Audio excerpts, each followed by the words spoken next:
Mañana, Mateo capítulo 9, versículo del 1 al 8.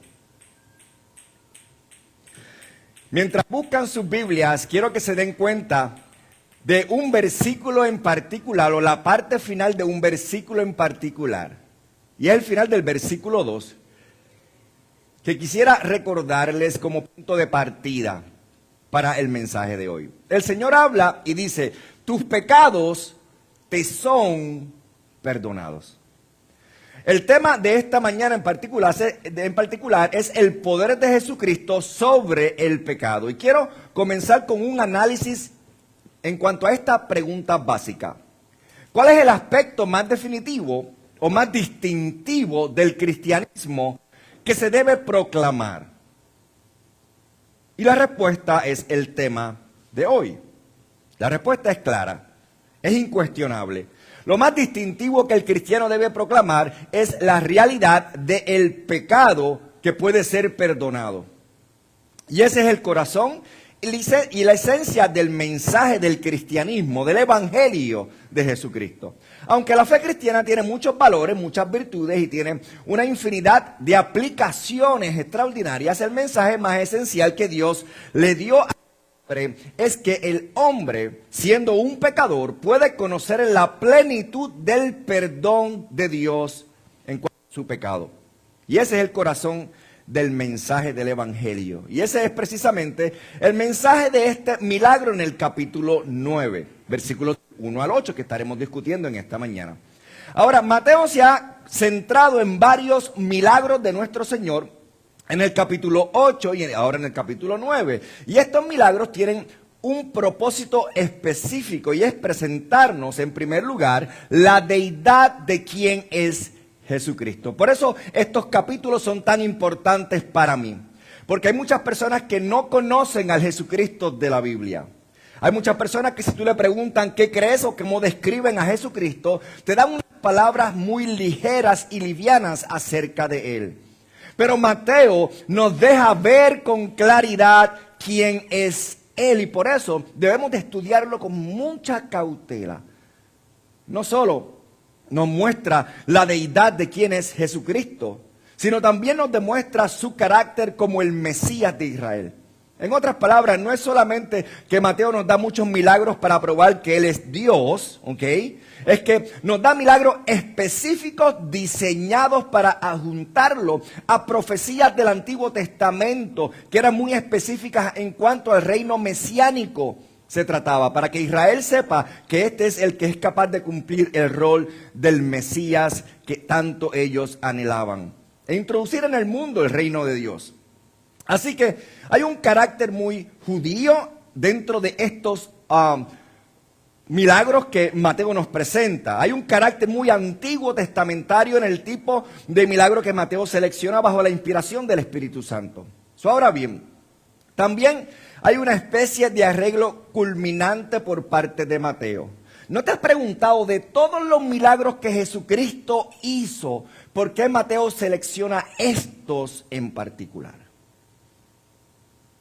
Ya hemos repasado 5 de los 9 milagros que se encuentran en estos 2 capítulos y hemos visto una especie de desarrollo hacia un punto más amplio que el que habíamos visto antes al llegar al capítulo 9. Al retroceder, por ejemplo, todo comenzó cuando Jesús con el toque de su mano limpió al leproso. Y luego, sin siquiera tocarlo, sanó al sirviente del centurión. Y luego le quitó la fiebre a la suegra de Pedro. Y luego fue más allá de los milagros físicos y comenzó a interactuar con la naturaleza y tener poder sobre ella. Y calmó los vientos y las olas. Y luego mostró no solo su poder sobre la naturaleza, sino también su poder sobre las fuerzas sobrenaturales, los demonios, al expulsarlo. Y ahora, Él va aún más allá al ascender en el drama de los milagros y demuestra que tiene poder sobre la raíz de toda la miseria humana, que es el pecado. Esto es bien importante. Él lidia con la culpa y la contaminación humana, el mal que separa al hombre de su creador. Y así el gran médico no solo puede curar a los enfermos y calmar las tormentas, Él no solo trata con demonios, sino que también puede traer el alma humana lo que necesita: el perdón de los pecados. Y esta es otra señal de la autoridad de Jesucristo. Mateo hace un hincapié de la autoridad de quien es Él en su totalidad. Por ejemplo, encontramos en Mateo la vida de Cristo prácticamente delimitada por declaraciones sobre su autoridad. En el capítulo 7, por ejemplo, versículo 28, después del sermón, se dice que habló con autoridad. Y esto lo llamaríamos su autoridad ética, su autoridad teológica o su autoridad doctrinal. Y luego, cuando llegamos al final del libro, en el capítulo 28, versículo 18, dice que toda autoridad me es dada en el cielo y en la tierra. A eso lo llamaríamos su autoridad soberana o su autoridad gobernante. Y ahora, en este pasaje encontramos otro tipo de autoridad muy interesante, que lo llamaríamos la autoridad redentora de Jesucristo. Él tiene la autoridad para perdonar al pecado. Y todas estas son maneras en que Mateo destaca la autoridad de Jesucristo para que el mundo lo conozca. En el Sermón del Monte nos mostró su autoridad sobre la religión. En el capítulo 8, al principio, nos muestra su autoridad sobre la enfermedad. En el capítulo 8, versículo hasta el 27, su autoridad sobre la naturaleza. En el capítulo 8, del 28 al 34, su autoridad sobre los demonios. Y ahora, su autoridad sobre el pecado. Y así hay una realidad ascendente en el poder de Cristo. Y lo vemos incluso en el futuro, en el capítulo 9, cuando vemos su autoridad sobre la muerte misma. Ahora bien, recuerden esto, como dije antes, que es importante que Mateo deje claro que Jesús es apto para ser el Mesías antes proclamado. Y ese es particularmente el énfasis en esta segunda tirada de milagros que Mateo nos presenta. El primero de los tres siguientes fue aquel en el que logró calmar la tormenta con una sola palabra. Y ahora bien, esto es esencial, pues en el Antiguo Testamento profetiza que cuando venga el Mesías establecerá un reino y va a dominar la maldición en el mundo físico. Y por ejemplo, si lees Isaías capítulo 30, te habla de cómo habrá lluvias abundantes y las cosechas florecerán de manera nunca antes vista desde antes del otoño. Isaías 35 se habla del desierto floreciendo como una rosa. Lo mismo ocurre en Isaías 41, Isaías 51, Isaías 55, en Joel capítulo 3, en Ezequiel capítulo 36. Todos estos se relacionan con la naturaleza física del reino. Cuando venga Jesucristo, lo que Él traerá sobre la naturaleza será impecable. Los animales que han sido enemigos naturales ya no lo serán. La tierra florecerá. La vida se prolongará en sentido físico. Si una persona muere a los 100, morirá como un bebé prácticamente. Y se producirá enormes cambios físicos por causa de quién es Él. Por lo tanto, el Mesías debe ser alguien que tenga control sobre el mundo físico para que el milagro de calmar las olas y el viento manifieste su capacidad para el reino mesiánico. Si Él puede hacer estas cosas, entonces hará las otras. Además, en el Antiguo Testamento habla de un tiempo en el que Satanás lanzará su gran ejército en contra del pueblo de Dios y será derrotado. Y encontramos en el tercer capítulo de Zacarías, en Daniel 7, en Daniel 8, en Daniel 11, cómo Satanás quiere oprimir al pueblo de Dios. Y cómo al final las fuerzas demoníacas y el propósito del anticristo vendrán contra el pueblo de Dios para que el Mesías, para establecer el reino, pueda dominar el mundo sobrenatural sobre los demonios. Y eso es precisamente lo que Mateo nos está presentando. Y dice en el milagro de la expulsión de los demonios, nos da la evidencia de Jesucristo sobre el poder sobre ellos. Y luego, en el Antiguo Testamento nos dice también que en el reino estará marcado por el perdón. Ezequiel 30 habla de eso. Isaías 33, Isaías 40, Isaías 44, Isaías 60. Todos esos son textos que hablan del perdón que existirá en el reino. Y aquí encontramos en el capítulo 9, versículo 1 al 8, que el Señor Jesucristo, el Mesías, Dios encarnado, es capaz de perdonar el pecado. Por lo tanto, es apto no solo para ser Dios, sino para ser el Mesías que establecerá el reino de Dios en la tierra y para la eternidad. Y así que estos no son milagros casuales. Estos tienen un propósito, un predominio. Fue coordinado por el Espíritu Santo para enseñarnos las profecías del Antiguo Testamento, cómo se culminarían en él.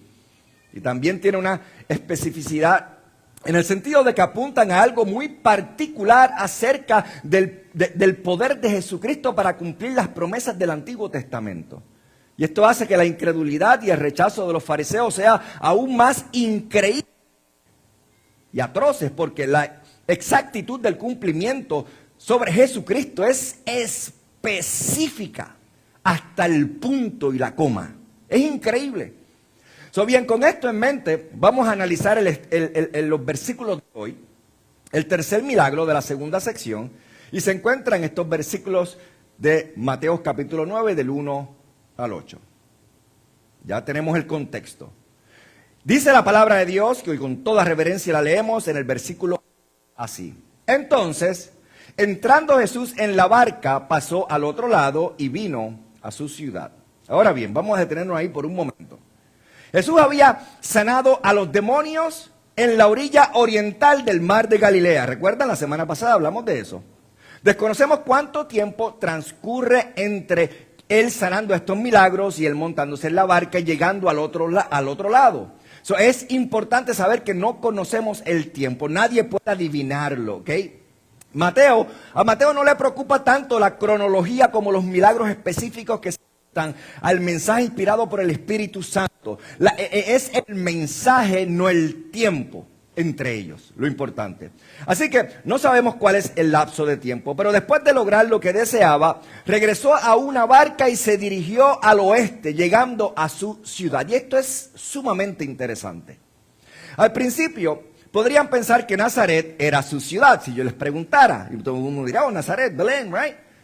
Pero en realidad, si regresas al capítulo 4, versículo 13, dice, y dejando Nazaret, vino y habitó en Capernaum, de esta a la orilla del mar, que está a la orilla del mar, en la frontera de Zabulón y Neftalí, para que se cumpliera lo dicho por Isaías. Entonces, Jesucristo salió de Nazaret. Y si leyeras Lucas capítulo 4, versículo 30 y 31, sabrías que salió de Nazaret por una razón. Porque Nazaret lo botaron de allí, lo echaron afuera. Era un profeta sin honor en su tierra y ha restablecido su hogar a pocos kilómetros de distancia, pequeño pueblo de Capernaum, en la orilla norte del lago de Galilea. También es muy probable que se hubiera establecido en la casa de Pedro. Parece que esa casa es la misma que se menciona en el versículo 14, en el capítulo 8, la casa de Pedro, donde sanó a la suegra de Pedro. La casa probablemente se convirtió en residencia temporera de él. Así que él tiene un lugar temporal en Capernaum, en la casa de Pedro, y recordarán que antes de cruzar el lago de Galilea, los milagros que hacía en Capernaum y sus alrededores había generado multitudes masivas que lo perseguían y lo seguían a todo lugar.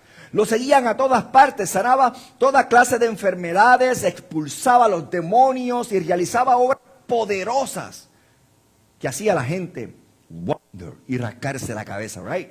Y la multitud crecía y crecía y crecía y crecía, y ahora cuando él regresa es natural suponer que otra multitud monstruosa vendrá donde él se hospeda. ¿Por qué? Porque si tú ves que el que sana a los enfermos, al que levanta a los paralíticos, al que sana al que es sordo, al que sana al que es ciego, al que sana al que tiene lepra en el instante, al que hace que el viento, las tormentas lo obedezcan, el que hace todas estas cosas, ahora ha llegado y va de camino hacia un lugar, créeme que la gente iba a llegar. Y al regresar a la casa de Pedro, eso es precisamente lo que sucede.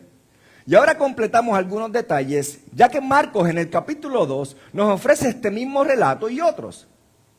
Esto es interesantísimo. Es maravilloso cómo cada escritor del Nuevo Testamento en los tres evangelios, en Mateo, en Marcos y en Lucas, escribir sobre la misma historia, identifica temas pertinentes a sus propios propósitos. Así que al cambiar Marcos, al evaluarlos, Marcos 2 y Lucas 5, versículos del 17 al 26, vemos el panorama completo de lo que allí estaba ocurriendo. Por eso es importante evaluarlos todos. También es probable que estuvieran arriba en el aposento alto. En aquellos tiempos era común construir casas de 2 pisos. Y en el segundo piso había una gran sala donde se celebraban las reuniones sociales. De hecho, recuerdan que el Señor, la noche que partió el pan con sus discípulos, dice la palabra que Él subió al aposento alto. Ese era común en la mayoría de los hogares. La cocina y otras cosas, tanto abajo como arriba, eran el gran espacio de reunión y allí era donde se amontonaban todos. Y encima de esto estaba el tejado. Y es interesante que yo traté de buscar online una descripción de esta casa, cómo se veía, para que pudiéramos tener algo visual. Pero no encontré algo que tuviera todas estas descripciones en una sola imagen. Había una que tenía una casita con una escalera al lado, otra tenía una de 2 pisos, pero no se veía la escalera en la parte del lado. Era bien difícil encontrar todos los componentes que componían este hogar visualmente. Pero anyway, en esta ocasión el Señor está en una casa que pudo haber sido como la que les acabo de describir. Y la gente literalmente la había llenado por todo lugar. Estaban todos apretados, como en algunos de los estudios bíblicos cuando nos reunimos los miércoles aquí, ¿verdad? La gente se amontona por las puertas para afuera y no caben y quieren escuchar la palabra de Dios. Ni siquiera hay espacio para darse la vuelta y salir, ¿verdad? Todos amontonados. Pero el Señor estaba allí. Y entonces de repente ocurre algo muy maravilloso. Y eso es lo que vamos a ver a partir del versículo 2. Ahora, quiero darles 6 palabras clave para que puedan entender el significado de este pasaje. Y quiero que esas palabras las vayan registrando según vayamos estudiándolo. 6 palabras clave. La primera es, y esto nos ayuda a comprender un poco el significado del pasaje. La primera es fe. ¿Ok? Versículo 2. Y he aquí, dice la palabra, nuevamente, es un signo de exclamación en griego. ¿Qué significa? Entiende esto. Esto es algo inusual, algo único, algo maravilloso, algo admirable. Por eso esa expresión es importante. Le trajeron a un paralítico acostado en una cama. Y Jesús, al ver la fe de ellos, le dijo, ten ánimo, hijo. Pueden detenerse ahí. Esto no nos da todo lo que Mateo pretendía, porque su propósito viene un poquito más adelante en el texto. Pero al completar Marcos y Lucas, esto se vuelve maravilloso en este momento, en este instante. Primero note, le trajeron a un hombre, pero ¿quiénes son los que traen a este hombre? Mateo no lo dice, pero Marcos y Lucas sí. Y descubrimos que se refiere a 4 amigos o 4 familiares. 4 queridos amigos, queridos parientes que se preocupaban por este hombre. Y todos habían oído que Jesús estaba en la ciudad y deseaba que su amigo viniera a él. Y estoy seguro de que es porque él había expresado su necesidad en su corazón para con ellos. Probablemente los había reclutado para hacerlo. Les había dicho, por favor, he escuchado que Jesucristo, el que sana, el que hace todas estas maravillas, que detiene el viento con su palabra, que los demonios le obedecen, que la enfermedad desaparece, que la lepra no existe para él. Yo quiero que ustedes me lleven a él, por favor. Entonces ellos traen a su amigo. La pregunta es, ¿por qué necesitaban traerlo? Porque era un hombre paralítico. Ese era el porqué.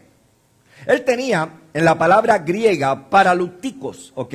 De nuevo, vemos la misma parábola que vimos antes en los capítulos anteriores. Y supongo que ahora ya la podemos entender un poco mejor. Este hombre tenía parálisis. Y supongo que es una definición básica de esto, es la pérdida de la función motora del cuerpo, la función mecánica del cuerpo y a veces la pérdida de la capacidad sensorial del cuerpo. La incapacidad de moverse o sentir en mayor o menor medida. Esa es la definición. Y este tipo de parálisis puede presentarse de muchas maneras, o en muchas maneras. Puede deberse a un accidente, right, que tenga. ¿Recuerdan ¿cómo era que se llamaba? Sandra Sider. ¿Recuerdan de ella, aquellos que, right, que se tiró en un río, creo que fue, ¿verdad? Y cayó y quedó paralítica, right? So, puede ser un accidente, una lesión de cuello, una lesión de espalda, un defecto congénito, una distrofia muscular, polio y diversas causas que pueden causar parálisis. Pero ahora bien, es evidente en el caso de este hombre que se trataba de una parálisis grave. Bien pudo haber sido tetrapléjico. Al menos sabemos que estaba acostado en una cama, estaba boca arriba y aparentemente él era incapaz de moverse y poder ayudar a sus amigos mientras iban por el camino. No podía hacer nada. La Biblia dice que estaba acostado en un jergón o en una cama. Se trata de una especie de colcha gruesa, de una colcha como con almohada o un colchón muy fino que podía enrollar y transportar. Lo tendían en el suelo y simplemente la gente dormía sobre él. También habían pequeños marcos de madera que los hacían y los ponían alrededor de este colchón para poder darle estructura y poder cargarlos. Y le ponían cuerdas en las esquinas para sostenerla. Pero el hombre estaba paralizado y estaba en una cama y no podía asistirse a sí mismo, no podía moverse. Había otra enfermedad en esa época que contribuía a la parálisis interesantemente y era la sífilis.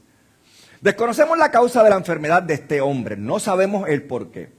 Había muchas posibilidades, pero yacía en una cama, incapaz de cuidar de sí mismo. Y creo que reclutó a estos amigos o familiares para que cuidaran. Ahora bien, en aquellos tiempos habría sido muy difícil quedar paralítico. Es bastante difícil ahora, ¿verdad que sí? Imagínense en aquel tiempo que no habían asistencias de los aparatos que tenemos hoy tecnológicamente. La capacidad de asistencia ni los conocimientos médicos necesarios. Y la persona se encontraba en peligro, teniendo que ser atendida en todas las necesidades básicas de su vida. Y estoy seguro de que desde entonces había mucho más estigma social que lo hay ahora. Pero quiero añadir algo que debió estar muy profundamente en el corazón de este hombre. Y quiero que piensen en esto mientras evaluamos este texto. La sensación de que estaba enfermo por su pecado. Escuchen bien. Porque ese era el sentimiento común de la época de aquel entonces, que su enfermedad era el resultado de su pecado. Recordarán que había un hombre ciego y sus discípulos le preguntaron a Jesús: Maestro, ¿quién pecó, este hombre o sus padres, para que naciera ciego? Who did it? So, había una correlación directa entre la enfermedad y el pecado. Los discípulos tenían razón en el sentido de que toda enfermedad está ligada de una forma u otra al pecado. Porque si no hubiera pecado, no hubiera enfermedad. ¿Amén? Esto es importante entenderlo. Pero estaban equivocados en el aspecto de que reflejaban la sensación de esa época de que un enfermo estaba enfermo por causa de su pecado personal, de algo que había hecho en sí. Y ellos pensaban de esa forma. Había sido la mentalidad de ellos durante mucho tiempo. No sé si se recuerdan en el libro de Job, que puede ser el primer libro escrito en toda la Biblia. Y eso es exactamente lo que le dijeron los amigos de Job a él. Tienes problemas porque eres pecador. Y hay una relación directa. Así que el hombre no solo sufría la enfermedad, el estigma que lo acompañaba, la incapacidad y la discapacidad, sino que también sufría una abrumadora sensación de pecado. Es por mi culpa, que estoy así, es por mi culpa. Y un hombre en su situación sería un ejemplo viviente de su propio pecado a los ojos de todos los demás. Esto era algo evidente a todos por causa de su condición. Interesante que Mateo escoge este milagro, recuerden. No sería raro que estas personas buscaran la soledad y evitaran las multitudes porque no tenían forma de cómo pasar por ellas. Pero este hombre quería acercarse a Jesús. ¿Escuchan bien? Y creo, sin duda alguna, que la razón por la que quería acercarse a Jesús era por su pecado y no por su enfermedad. Escuchan bien, y hay una razón por la cual digo esto. Interesantemente, lo digo porque mira lo que Jesús le dijo. Le dice, hijo, ten ánimo, tus pecados te son perdonados. Porque lo que lo había destrozado a este hombre, la desesperación de su vida, no era la enfermedad física en sí, sino el pecado que había en él. Ahora bien, la enfermedad no siempre está relacionada con el pecado, y eso lo entendemos. En otras palabras, puedes estar enfermo porque Dios tiene otros propósitos, ¿verdad? No necesariamente porque hayas pecado. Right? A la gente le da catarro, no por causa de que pecaron, sino por causa de que existe el pecado en el mundo y nuestros cuerpos son frágiles y susceptibles a la enfermedad. Pero también está aquel de que comete adulterio o se mueve o se transforma y el enemigo posee su mente y se vuelve homosexual y se le pega el SIDA. Ese es por causa de su pecado directo. Right? Las consecuencias de su pecado. Cosas muy diferentes. Algunas se le atribuyen al pecado de la persona y otras no se le atribuyen al pecado de la persona, sino a la naturaleza pecaminosa de nuestros cuerpos. Esto es importante entender la diferencia. Pero todas las enfermedades es una demostración gráfica del poder destructivo que obra en el mundo a causa del pecado. Así que, ya sea que el hombre sintiera esa reacción inmediata de que su enfermedad estaba ligada a un pecado, o lo supiera, y existe tal cosa según Santiago 5, ¿sabe? O que simplemente supiera que había pecado en su vida y quisiera lidiar con él, y era tan obvio para él debido a su desesperación por la enfermedad, de cualquier manera, creo que el hombre acudió a Jesucristo por un problema espiritual y no físico. Esto es bien interesante cuando lo vemos desde esta perspectiva. Y entonces sus amigos lo traen. ¿Y qué hace que esta fe sea tan grande? La pregunta. Dice, Jesús, al ver su fe, ¿escucharon bien? Bueno, entonces, ¿a qué te refieres con al ver su fe? ¿Cómo sabes que ellos tenían fe? Los hombres debieron sentir que Jesucristo podía hacer algo por este hombre, aunque quizás lo habían traído para ayudarlo y aunque él era quien conocía lo que había en lo profundo de su corazón, debieron creer que Jesús podía sanarlo físicamente, porque Jesús dice que él vio la fe de ellos. No habría sido difícil verlo, porque esto fue lo que hicieron. Ellos llegaron a la casa, según el relato de Marcos y Lucas, y no pudieron entrar debido a la multitud que estaba allí, escuchando las enseñanzas de Jesucristo, aprendiendo de Él, buscando de Él. Y habría sido difícil arrastrarse y abrirse paso en la multitud cuando 4 hombres cargaban una cama. No es lo mismo tú solo que andar 4 cargando una cama.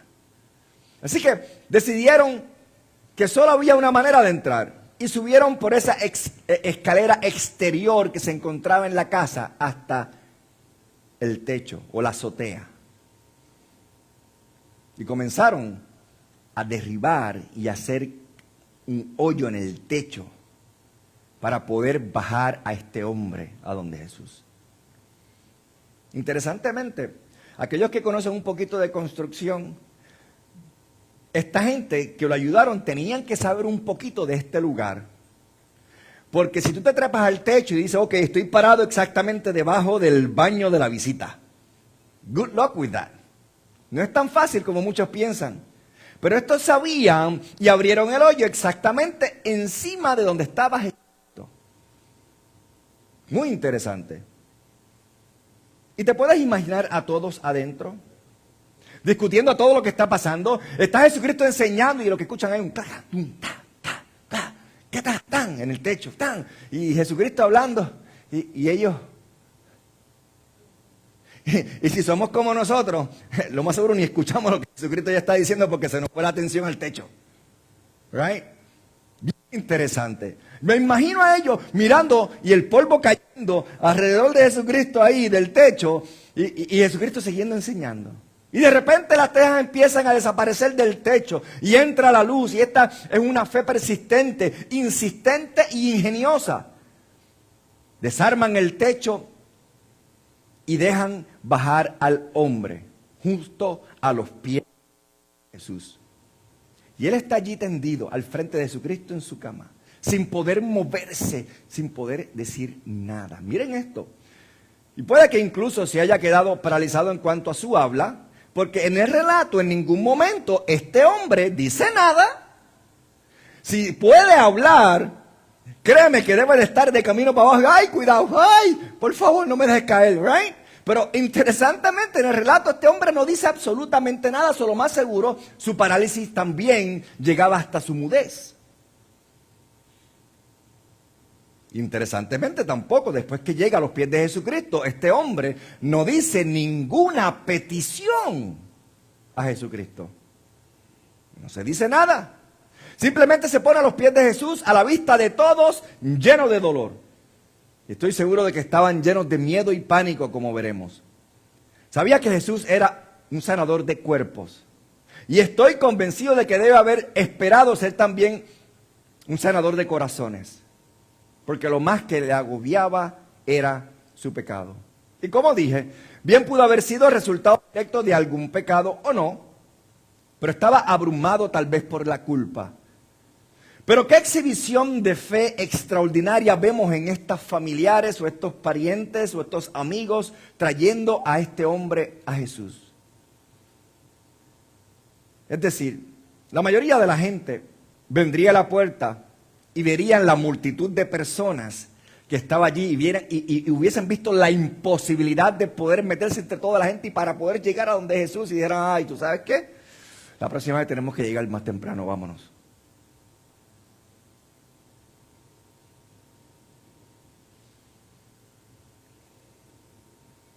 Destrozaron el edificio. Destrozaron el edificio. Cargaron. ¿Ustedes saben lo que es cargar a un hombre mayor de edad y después subirlo al techo?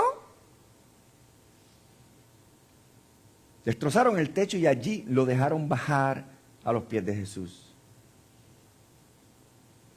Expulsó su fealdad, expulsó lo que para él era un estigma social, expulsó su pecaminosidad, expulsó su debilidad a toda la multitud para estar a los pies de Jesús. Este hombre no le importó, a estos amigos no le importó lo que dijeran los demás. Y esa era la verdadera humildad. Esa es una actitud de bienaventuranza que Jesucristo habló en el Sermón del Monte. Eso es un corazón que busca. Espero que evaluemos nuestros corazones para ver si nuestros corazones son como esos.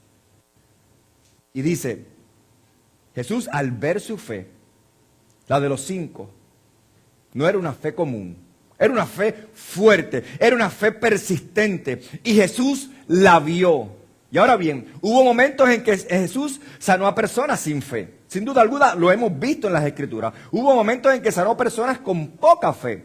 Pero estaba especialmente dispuesto a sanar a las personas que tenían fe y una gran fe como esta. De hecho, en el capítulo 9 vemos eso nuevamente en el versículo 18. Dice la palabra, y dijo estas cosas. Un hombre principal se postró ante él y dijo, mi hija acaba de morir, pero ven, pon tu mano sobre ella y vivirá. Esa era una gran fe. Y Jesús lo hizo. En el versículo 28, unos ciegos vinieron a él y Jesús les dijo, ¿creéis que puedo hacer esto? Y dijeron, sí, Señor. Y les tocó los ojos diciendo, conforme a vuestra fe os sea hecho.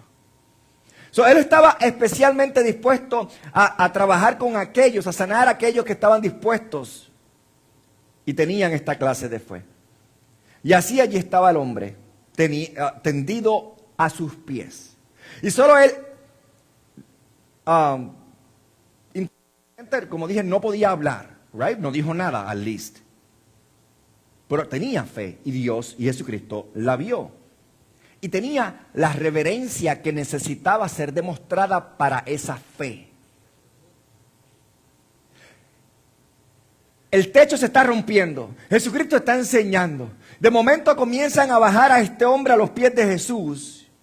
Y todo el mundo hizo silencio. Nadie habló hasta que el Señor habló. Y le dijo esto al paralítico: hijo, ten ánimo. Y esa es una palabra, una gran palabra, la palabra teknon. Probablemente podría traducirse como niño. Es un término de una infinita ternura que sale de los labios de Jesús. Aquí tenemos a un hombre abrumado por su pecado, le ha sido lanzado desde la perspectiva social, ha brotado en su interior desde la culpa de su propia alma. Él sabe que es un pecador, cree que este hombre tiene el poder de Dios para trabajar sobre él, tiene la fe como pecador para ponerse en la presencia de un Dios santo, arriesgarse y tener miedo, pero lo hace como quiera. Por eso el Señor le dice: no temas, ánimo. Significa simplemente dejar de tener miedo. No hay nada que temer. El hombre tiene miedo porque es pecador. Pero que maravillosamente le dice el Señor hijo, y al decirle hijo es una palabra de ternura. Emocionante es encontrarse con el santo, consciente de su enfermedad, consciente de su pecado, con dolor, con terror y miedo, y oírle decir hijo. Esa es la ternura de Cristo. Amar al pecador aunque se sintiera ofendido por su pecado. Y ahora quiero que piensen por un momento en esta declaración de Jesús. Tengan ánimo o tengan coraje. Se usa en el verbo griego tarseo, y esto es increíble entenderlo. Es muy interesante. Se refiere a una valentía objetiva. Escucha bien. A una valentía subjetiva. Creo que se entiende mejor comparándola con talmao, que es otro verbo que a veces se traduce como anímate. Talmao es un tipo de valentía objetiva. Es como decir, talmao está diciendo, aprieta los dientes, aguanta y domina tu miedo. Y eso es talmao. Es el tipo de coraje que dice, levántate, actúa y domina tu miedo.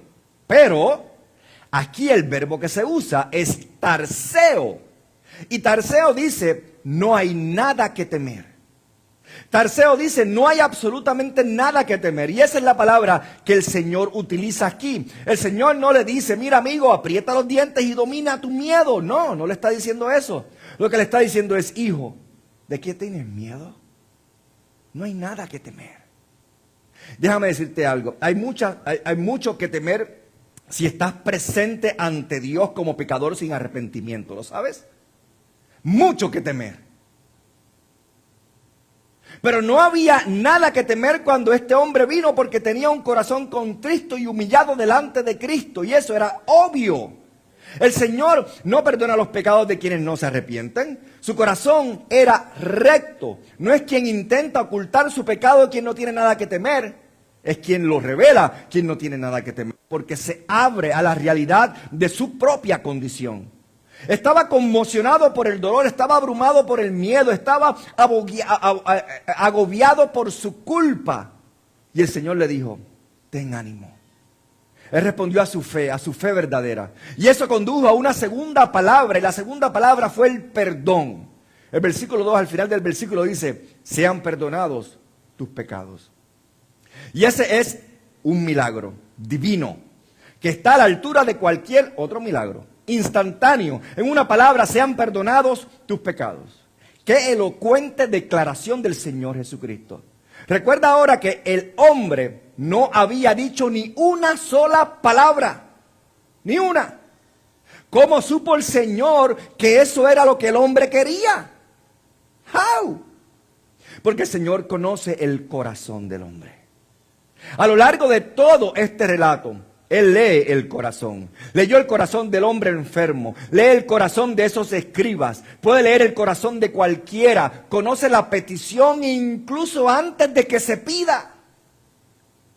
El dador de todo bien da antes de lo que expresamos. Y por eso dice, tus pecados son desechados, son perdonados.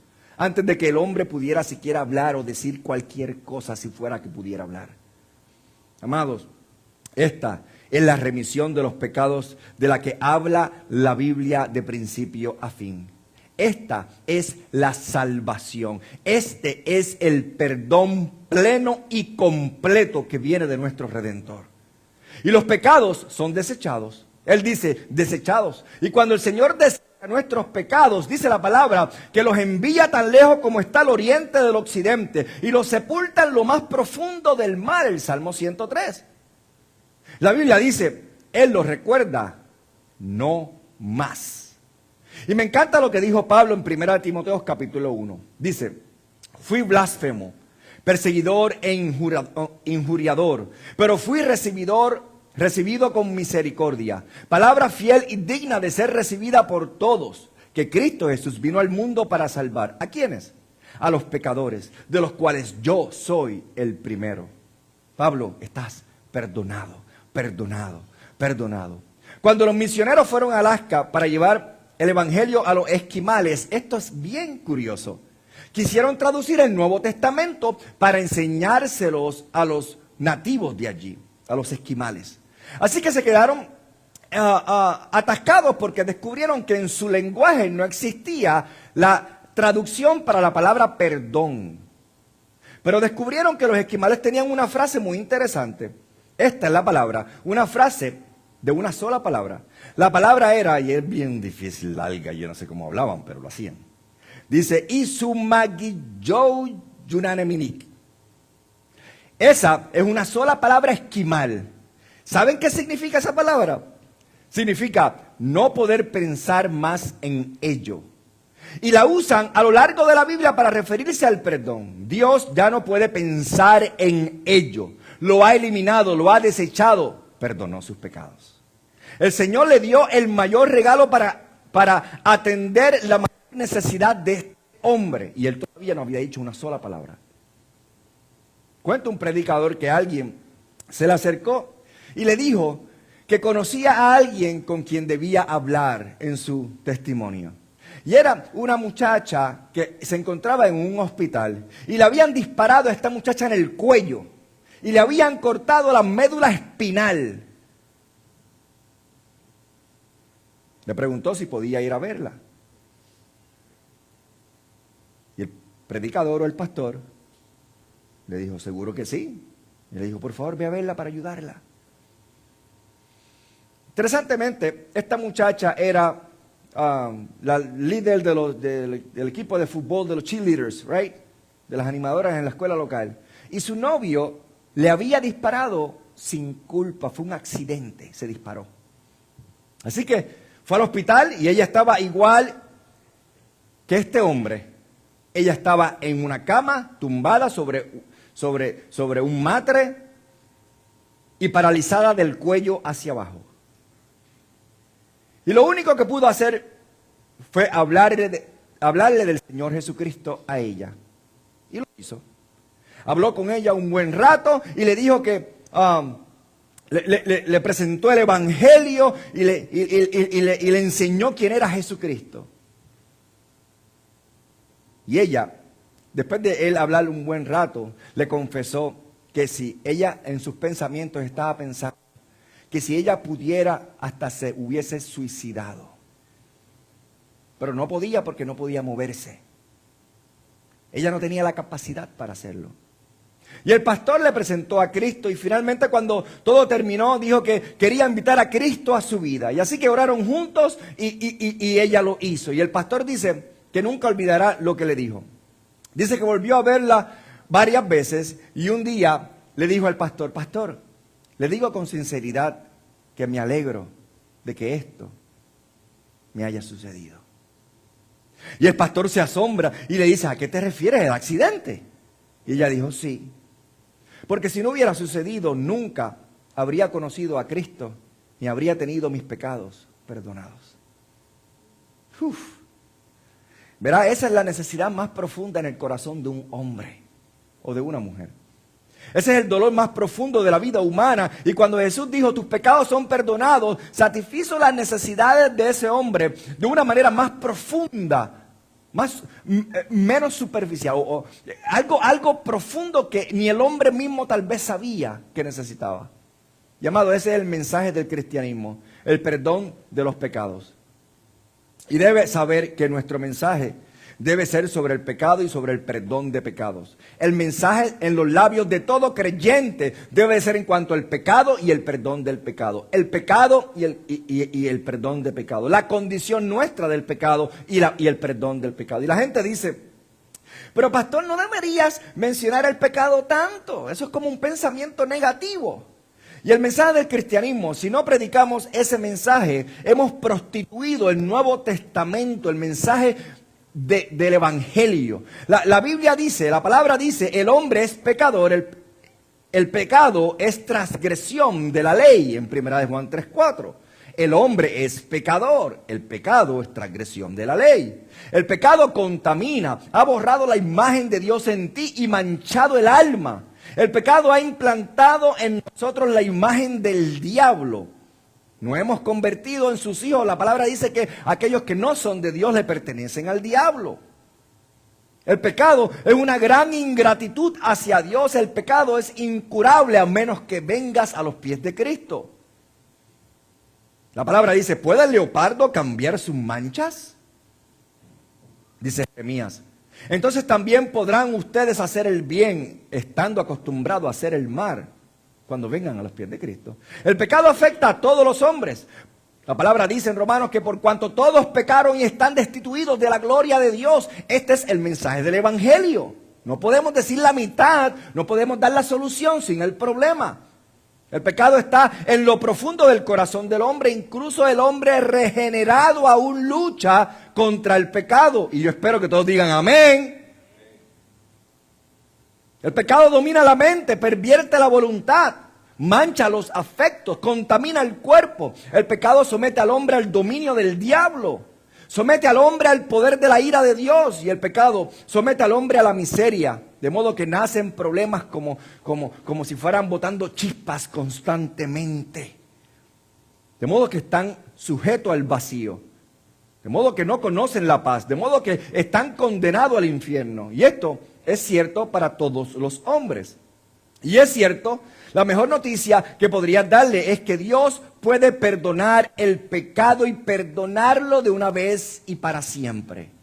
Y este hombre es prueba vivente de lo que Jesucristo quiere enseñarles a todos los que se encuentran allí y a todos nosotros. Y cuando Jesús dice, tus pecados te son perdonados, creo que en ese momento su gran corazón sintió otra muestra del Calvario en ese momento. Porque sabía que la única manera de perdonar el pecado del hombre era cargándolo y llevándolo a la cruz. Y así experimentó la amargura y la agonía de la cruz a lo largo de su vida. Cada vez que perdonaba un pecado, sabía perfectamente que cargaría con el castigo que había quitado esa alma indefensa. Hermano, si tú entendieras la magnitud de lo que costó perdonar tus pecados, vivirías para Cristo sin dudarlo toda una vida y más. Y la tercera palabra, tenemos la primera fe y perdón. Y la tercera era furia. Dice en el versículo 3, y aquí, algunos de los escribas, y Lucas nos dice que también estaban allí, no solamente los escribas, pero también los fariseos de Jerusalén, dijeron para sí. Y Marcos dice, primero dijeron, ¿quién puede perdonar pecados sino solo Dios? Este hombre blasfema. Ahora escúcheme, el primer hombre, el lisiado, quería perdón. Todos estos hombres concluyeron que era blasfemo. ¿Por qué? ¿Cuál es la diferencia? Ellos no querían perdón. No, porque nunca supieron realmente que tenían una necesidad de perdón. No la reconocían, igual que la mujer adúltera que vimos hace unos domingos. Aquí está esta mujer adúltera que la traen a los pies de Jesucristo y cuando llegan a los pies de Jesucristo se la traen y le dicen, ¡ay, ella es adúltera! ¿Cómo dice Moisés que debemos tratar con ella? Todos estos fariseos la trajeron y Jesús ofrece el perdón. Interesantemente, ella se queda y todos los demás se van. Ha sido así durante mucho tiempo, como el hombre piensa. Puedes predicar un mensaje sobre el perdón y algunos se quedarán y le abrirán su corazón a Cristo, pero muchos se irán. No les interesa, no conocen la necesidad, no reconocen el problema, no están dispuestos a aceptar el perdón. Si tú le preguntas a alguien allá afuera, y siempre se lo he dicho, ¿Are you a good person? Te van a decir, yes. Porque no conocen su problema. Y se irán. Si no conocen el problema, no van a poder reconocer la solución a su problema. Y en lugar de decir, wow, Él puede perdonar el pecado, Él puede perdonar la presión, la culpabilidad que hay en mi corazón, la contaminación de mi alma. Qué lindo es poder llegar a conocer ese perdón verdaderamente. Pero ellos no dicen eso. Dicen, solo Dios puede perdonar el pecado, y este hombre al decir que perdona el pecado se proclama a Dios a sí mismo y es un blasfemo. Para ellos la blasfemia suprema sería proclamarse Dios, afirmar que eres Dios, decir que solo se te pueden atribuir cosas dignas de Dios. Sería la blasfema suprema. Y sabes, tenían razón en la primera mitad de eso. Solo Dios puede perdonar el pecado sin duda alguna. Tienen razón en eso. Isaías 43:25 dice, yo, dice Dios, soy el que borro tus transgresiones. Dios puede perdonar el pecado y solamente Dios. Tenía razón en eso, pero se equivocaron en cuanto a Cristo, porque Jesucristo era Dios hecho carne.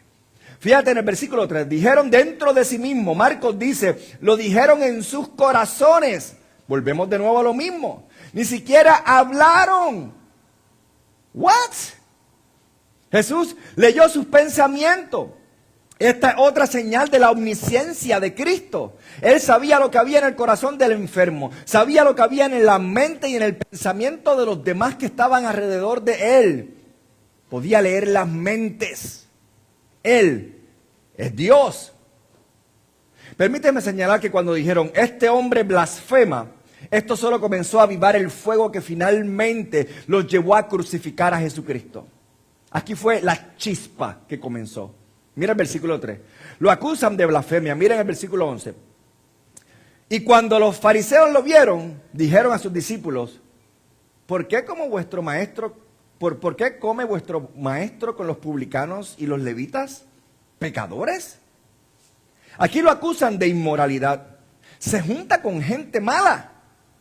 Debe ser un mal hombre, es un blasfemo, es un inmoral. Versículo 14. Se acercaron a él los discípulos de Juan diciendo, ¿por qué nosotros y los fariseos ayunamos a menudo, pero tus discípulos no ayunan? Y lo acusaron de ser irreligioso. No sigue el procedimiento religioso de las normas de nuestras tradiciones. Eres blasfemo, eres inmoral, eres irreligioso.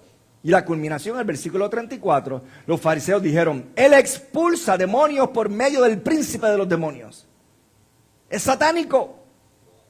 Ahora, sí que empiezan a enfurecerse y su furia va aumentando y van aumentando el veneno en ellos. Pero hay un contraste gigantesco y no sé si lo han visto. Por un lado, la fe y el perdón. Y en el mismo lugar, por otro lado, la furia y Cristo en medio de los dos. Y así es siempre, familia. Siempre es así. Cristo viene con un mensaje de amor, gracia y perdón, y hay quienes lo conocen y lo reciben y se regocijan en él. Y hay quienes lo odian y lo desprecian y se enfurecen. Porque Cristo les dice las verdades como son. La cuarta palabra en griego es antítesis. Esa palabra significa argumento, right? Jesús presenta un argumento para lo que hizo. No siempre defiende su acción, interesantemente, pero en esta ocasión sí lo hizo en el versículo 4. Dice, y Jesús, conociendo sus pensamientos, dijo, ¿por qué pensáis mal en vuestros corazones? Te pregunto.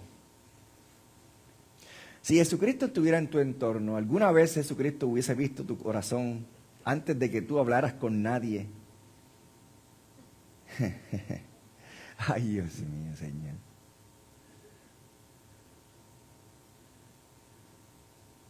Jesús conociendo sus pensamientos. La gente viene y dice, bueno, Jesús no es Dios. Yo no sé cómo tú lo describirías, pero no sé cómo él conocía los pensamientos de las personas. Sin antes hablar sabía lo que había en ellos y antes de hacer la pregunta sabía la pregunta antes que la dijeran.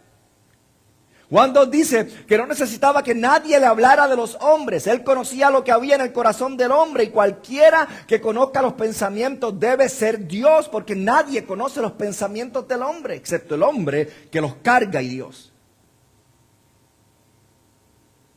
Primera de Samuel 16:7 dice, el Señor mira el corazón. Primera de Reyes 8:39 dice, porque tú conoces el corazón de todos los hombres. Primera de Crónicas 28:9 dice, porque el Señor escudriña los corazones de todos y entiende toda la imaginación de los pensamientos. Jeremías 17:10, porque yo el Señor escudriño el corazón. Y luego Ezequiel 11:5 dice, yo conozco cada una de tus cosas que vienen a tu mente. Si eso no te hace temblar, no sé qué. ¿Ustedes saben cuántas cosas han venido a mi mente que yo sé que no le agradan a Dios? Dios lo sabe todo y no hay en dónde esconderse. Nosotros pensamos, y Jesús sabía lo que pensaban, y les pregunta, ¿por qué piensan mal en sus corazones? Esto es increíble. ¿Qué quiso decir Jesucristo con eso? Jesucristo lo que le estaba diciendo es, ¿por qué ustedes quieren matarme? ¿Por qué ustedes quieren que yo me muera? Y un corazón malvado es un corazón que conspira en contra de Dios. En Hechos 5, Ananías y Zafira intentaron engañar a Dios, pero Pedro dijo, ¿por qué Satanás entró en tu corazón para engañar a Dios? En el capítulo 8, Simón intentó engañar a Dios. Un corazón malvado es aquel que conspira en contra de Dios. ¿Por qué conspiran? No lo entiendo. ¿Por qué piensan mal en sus corazones? Y aquí los deja completamente al destape, al desnudo a ellos. Observa su argumento en el versículo 5. ¿Qué es más fácil decir, tus pecados te son perdonados? O decir, levántate y anda. ¿Cuál es más fácil? Y la respuesta a eso es, ninguno de los dos. Están en tremendo dilema. Observa que no dan ninguna respuesta a ellos. No respondieron. No hay respuesta porque ninguna es más fácil. Ambas son imposibles para el hombre. Ambas son posibles para Dios. ¿Qué es más fácil? ¿Decir tus pecados te son perdonados o decir levántate y anda? Bueno, ellos sabían que no podían decir ninguna de las dos porque ninguna de las dos eran posibles para ellos. Pero él podía decir ambas. Él puede hacer ambas con la misma facilidad divina. Ambas son igual de fáciles para él. Dios no se esfuerza para hacer nada. Solo Dios puede sanar. Amén. Solo Dios puede perdonar. Amén. ¿Ok? Y fueron ellos quienes enseñaron que la enfermedad y la dolencia eran el resultado del pecado. Ellos estaban viviendo con un concepto de esto, de la enfermedad conjunta con el pecado. Y así las dos cosas eran inseparables para ellos. ¿Quién podía sanar enfermedades? Quien podía sanar enfermedades podía perdonar el pecado. Quien podía perdonar el pecado podía sanar enfermedades. ¿Están viendo la conexión? Si lo piensan bien, su propia teología les decía eso a ellos. Entonces él dice, ¿qué es más fácil? ¿Perdonar o sanar? Y la respuesta es que ninguno es más fácil. Ambos son imposibles para ellos. Son imposibles. Aquí hay un hombre acostado, paralítico. ¿Qué es más fácil? ¿Está viendo el corazón de ellos? Es que esto es increíble. El Señor dice, mira, estás en tremendo dilema. Si yo puedo hacer estas cosas, si puedo hacer una, puedo hacer la otra. Y si puedo hacer la otra, entonces no soy blasfemo, soy Dios. Estaban atrapados en su propio dilema. Ellos querían atrapar a Dios, a Jesucristo, en sus corazones, querían castigarlo, pero no podían. Sabían que Él podía sanar. Y cuando Él dijo, recuerden que Él sanó ya a los leprosos, sanó a toda esta gente. Y Él está diciendo con esto que hay en sus corazones, si yo puedo hacer todas estas cosas, entonces esto no es nada. Y cuando Él dijo, ¿es más fácil perdonar? No pudieron decir que sí, porque no lo era. Solo Dios podía hacer eso. Ellos lo sabían. Y solo Dios podía hacer lo otro. Y esto demuestra que su rechazo fue un rechazo deliberado a la verdad, a la evidencia de la verdad. Si Jesús quitó la enfermedad, los demonios, los desastres y la muerte, ciertamente podría lidiar con el pecado, sin duda alguna. Hay otra manera interesante de ver este versículo. Y quiero que le presten atención a esto. Uno es desde la perspectiva de hacer, que acabamos de hablar, ¿right? Pero mírenlo desde la perspectiva de decir. Permítame leerlo otra vez ahora desde esta perspectiva. ¿Qué es más fácil decir? ¿Tus pecados te son perdonados? O decir, levántate y anda. ¿Qué es más fácil de hacer? Ninguna de las dos. ¿Cuál es más fácil de decir? Es la pregunta. ¿Es más fácil decir tus pecados te son perdonados? ¿O es más fácil levántate y anda? Y la respuesta es, tus pecados te son perdonados. ¿Sabes por qué? Porque si alguno de ustedes se acerca, podría decirle, tus pecados te son perdonados. ¿Y sabes qué? Nadie podía comprobar que los pecados verdaderamente le fueron perdonados. ¿How? Es fácil decirlo. Ahora, pero si alguien entra por esa puerta y está parapléjico y yo le digo, levántate y anda, y no se levanta y anda, entonces hay un problema. Entonces, es más fácil decir tus pecados se son perdonados porque no hay evidencia detrás de ellos que pueda combatir con el hecho del resultado de lo que él acaba de hacer. Pero cuando dice levántate y anda, entonces la evidencia de eso es evidente para todos. Así que observen el versículo con cuidado. Dice el versículo, para que sepáis que el Hijo del Hombre tiene poder en la tierra. ¿Por qué ellos necesitan saber eso? Porque la tierra es donde el reino vendrá, right? El reino milenial. Para que sepáis que el Hijo del Hombre tiene el poder que se necesita para perdonar pecados, entonces diré al paralítico, levántate, toma tu lecho y vete a tu casa. Eso era lo que estaba ocurriendo allí. Porque si todo lo que dijera fuera, tus pecados te son perdonados, nunca sabrían lo que él hizo. Se quedaría con la duda de que, bueno, a lo mejor sí, a lo mejor no, who knows. Pero para que ellos supieran de que él tiene poder sobre el pecado, y ellos han atado el pecado con la enfermedad, si él tiene poder sobre la enfermedad, tiene poder sobre el pecado, pero si él decía, tus pecados te son perdonados, no había la evidencia de ese poder, pero al decirle levántate y anda, la evidencia de ese poder se traslada al pecado. Es una demostración. Es lo mismo que cuando expulsó a los demonios de los maníacos en Gadara. Recuerda, hablamos de eso. Los envió a los cerdos. ¿Por qué? Porque era una demostración física. Los demonios se van. Si los demonios se hubieran ido y no hubieran ido a los cerdos, nadie se hubiera enterado si verdaderamente se fue o no y para dónde se fueron. Nadie, nada. Pero al irse todos a la manada de cerdos y los cerdos todos juntitos, tirarse por el risco hacia abajo y ahogarse en el agua, entonces ellos vieron la demostración física de lo que él hizo. Así que, aquí está la misma cosa. Él sana al hombre como prueba de su poder para perdonar. Pero el perdón era la raíz y la enfermedad era el síntoma. Si él podía hacer una cosa, podía hacer la otra. Cualquier impostor puede venir a decir tu pecado está perdonado. De hecho, a lo largo del siglo, algunos han intentado decir tus pecados están perdonados, tus pecados están perdonados, tus pecados están absueltos. Todo el tiempo lo dicen y se llenan la boca diciéndolo.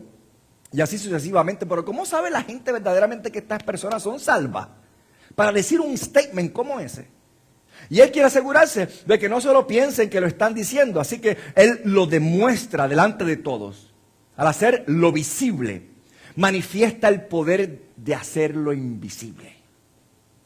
El hombre fue sanado solo incidentalmente como prueba de la capacidad de Jesús para perdonar su pecado. El hombre estaba en el lugar correcto, en el momento correcto, a la hora correcta. Y eso nos lleva a la quinta palabra, fuerza. Fuerza, una palabra sencilla que significa poder. Dice, habiéndote levantado, el griego dice, habiéndote levantado, toma tu lecho y vete a tu casa. El versículo 7 dice, se levantó y se fue a su casa. ¿Se imaginan? Aquí hay 4 amigos con la cabeza por las nubes. 4 amigos que todavía están en el techo, que lo bajaron y todavía están así mirando y viendo lo que Jesucristo está diciendo en medio de todo el mundo y todo el mundo escuchándolo. Y de momento ve a su amigo levantarse, coger su cama y salir para la puerta.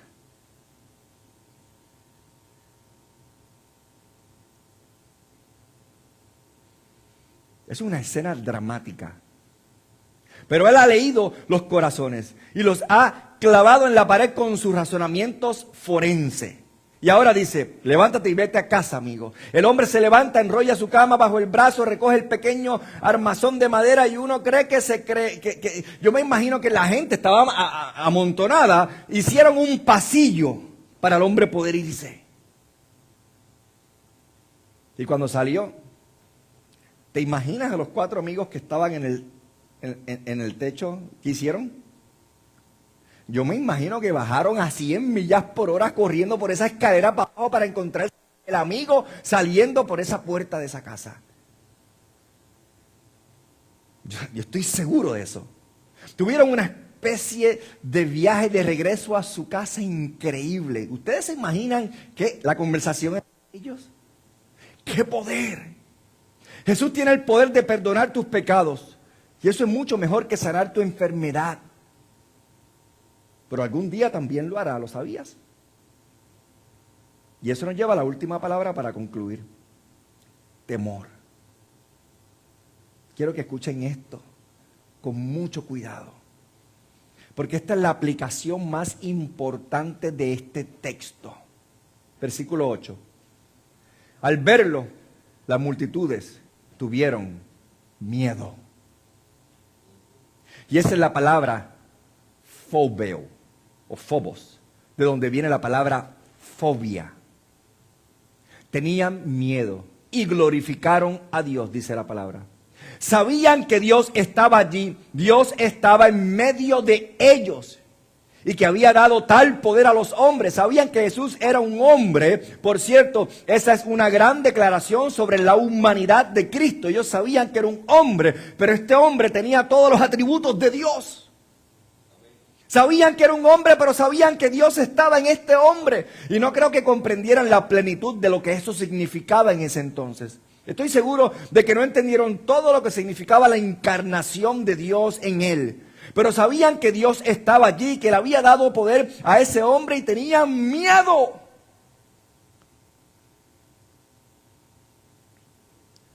Interesantemente, ¿no es esa la misma reacción que hemos visto siempre?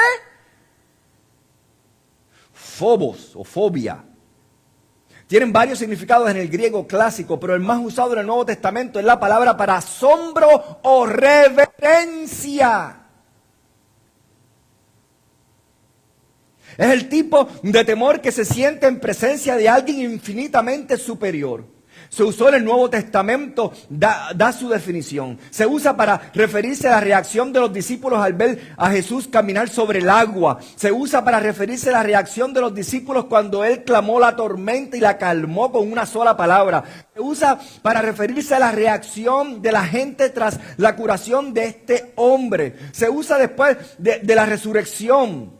del hijo de la viuda en Naín, se usa después de la curación de los endemoniados, se usa para referirse al sentimiento de Zacarías cuando vio a un ángel del Señor junto al altar, y se usa para referirse a los espectadores cuando Zacarías recuperó el habla. En Lucas 1 se usa para los pastores cuando oyeron el cántico de los ángeles, se usa para los guardias de la tumba cuando el ángel removió la piedra, se usa para las mujeres que volvían a casa después de ver la tumba vacía, se usa de sentimiento de los hombres en medio de los acontecimientos devastadores de los últimos días en Lucas 21. Al adentrarse en el libro de los Hechos, se refiere a los sentimientos de los hombres al presenciar las señales y prodigios y sentir el poder de la iglesia primitiva en acción en Hechos 3. Se refiere a la reacción del pueblo ante la muerte de Ananías y Zacarías. Se refiere a los desconcertados exorcistas paganos en Éfeso en Hechos capítulo 19. Se refiere al asombro, la reverencia y el temor de Dios. Amado, debemos sentir temor reverencial por Cristo. Y esta es la parte más importante. Si tú le preguntas a alguien quién es Jesucristo y cómo te hace sentir Él, ¿cuál es la reacción tuya ante conocer quién es Jesucristo? Si te dicen, Jesucristo es mi panita. ¿Really? Es como Luisito, o como Paquito, o como Carlito. Hay un problema con el Jesús que tú conoces. Porque el Jesucristo de la Biblia, de la palabra de Dios, debe de hacer manifestar en ti un temor reverencial por quien es Él. No trates a Jesucristo como tu amiguito. Jesucristo es el Redentor, creador de todas las cosas. Él es el Rey de reyes y el Señor de señores. Él es el gobernador de los gobernadores. Él es el creador que te hizo y te conoce desde antes de la fundación del mundo. Él es el que habla y todo se somete a lo que dice. Él es el Rey soberano de todo. Y tú tienes que entender quién es Él. Toda la evidencia constantemente de que cuando las personas descubren que están en presencia de Dios, hay una reverencia sobre Él. La misma palabra se usa en Hechos 9:31, donde dice, la iglesia debe andar en el phobos, en el temor del Señor. La iglesia no es para tener un vacilón y entretenernos y hacer mucho chiste y hacer espectáculo. La iglesia se entra en el templo del Dios soberano del universo, que dice la palabra que como consecuencia su presencia hace que el pueblo tenga reverencia. Es esencial que estemos en temor reverencial por Él. Les diré por qué. Al leer las epístolas, ven por ejemplo el poder de Dios y el temor de los evangelios. Ven el poder de Dios y el temor de los hechos. Y luego, a medida que las epístolas se desarrollan, aplican esta respuesta a nuestro comportamiento. Por ejemplo, es la fuente de una vida casta el resultado de conocer a Cristo. Primera de Pedro dice, nuestra vida casta debe ir acompañada ¿de qué? De temor. Es la fuente de la santidad, segunda de Corintios 7:1. Perfeccionando la santidad en el temor de Dios. En segunda de Corintios 7:11 es lo que produce el verdadero arrepentimiento. En Filipenses 2:12 es la fuente de nuestra vida cristiana. Es obrar nuestra salvación con temor y temblor. En Efesios 5:21 es la base del ministerio mutuo, el amor mutuo, el respeto mutuo, el servicio mutuo. En 2 de Corintios 5:11 es la fuerza motriz de la evangelización. Persuadimos a los hombres porque conocemos el temor del Señor. Y al discipular y purificar en la iglesia, en 1 de Timoteo 5:20, lo hacemos públicamente para que otros teman y tengan reverencia para con Dios. Este temor, este phobos, este asombro reverencial de Dios es la esencia de la que debe seguir todo comportamiento cristiano. Todo lo que hacemos para el reino debe de tener reverencia. Y ellos glorifican a Dios y nosotros también deberíamos hacerlo siempre. Pero lo hicieron porque temían a Dios, reverenciaban a Dios y estaban asombrados de su presencia. Y esa es la respuesta correcta. Espero que sientas ese mismo asombro por Cristo. Así que Jesús perdona el pecado. El mensaje más grande que podemos dar. Solo puedo decirles que espero que hayan recibido ese perdón. Cuando la multitud se dividió, hubo quienes fueron perdonados y otros quienes estaban furiosos. How is that even possible? No nos dice nada sobre otro grupo, pero ese otro grupo también estaba allí.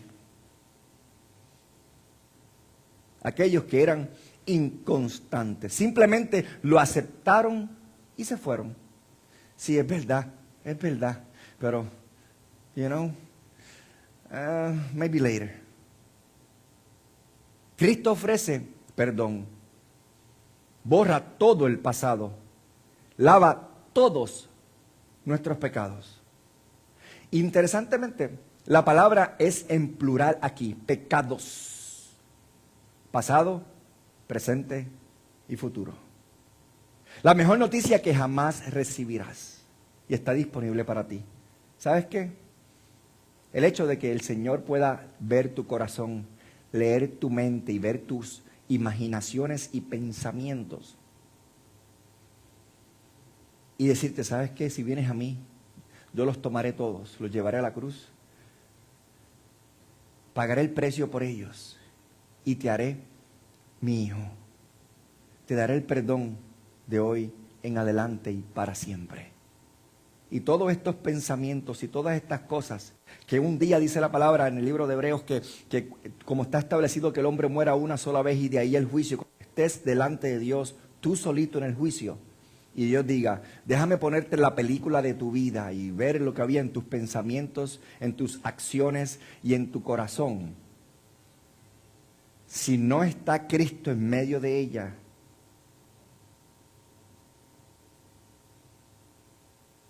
todo lo que había en ti te condenará. Cuando le dé play, todo saldrá a la luz y no tendrás defensa alguna.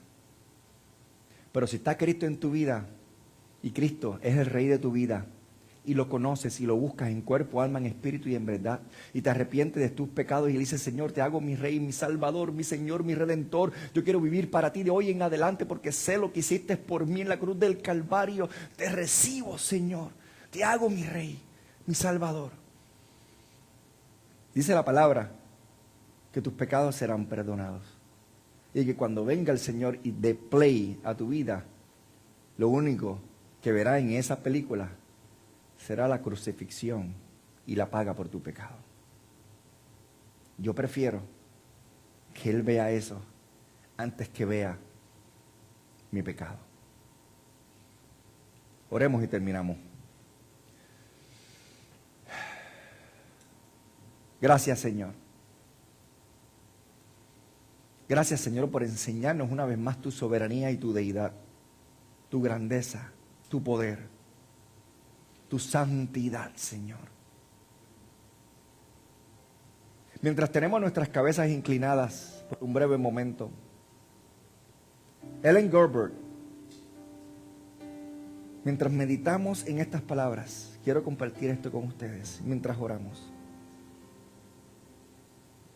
Ellen Gerbert, una poeta estadounidense contemporánea, escribió estas palabras. Como un pájaro que arrastra una ala rota, he vuelto a casa contigo.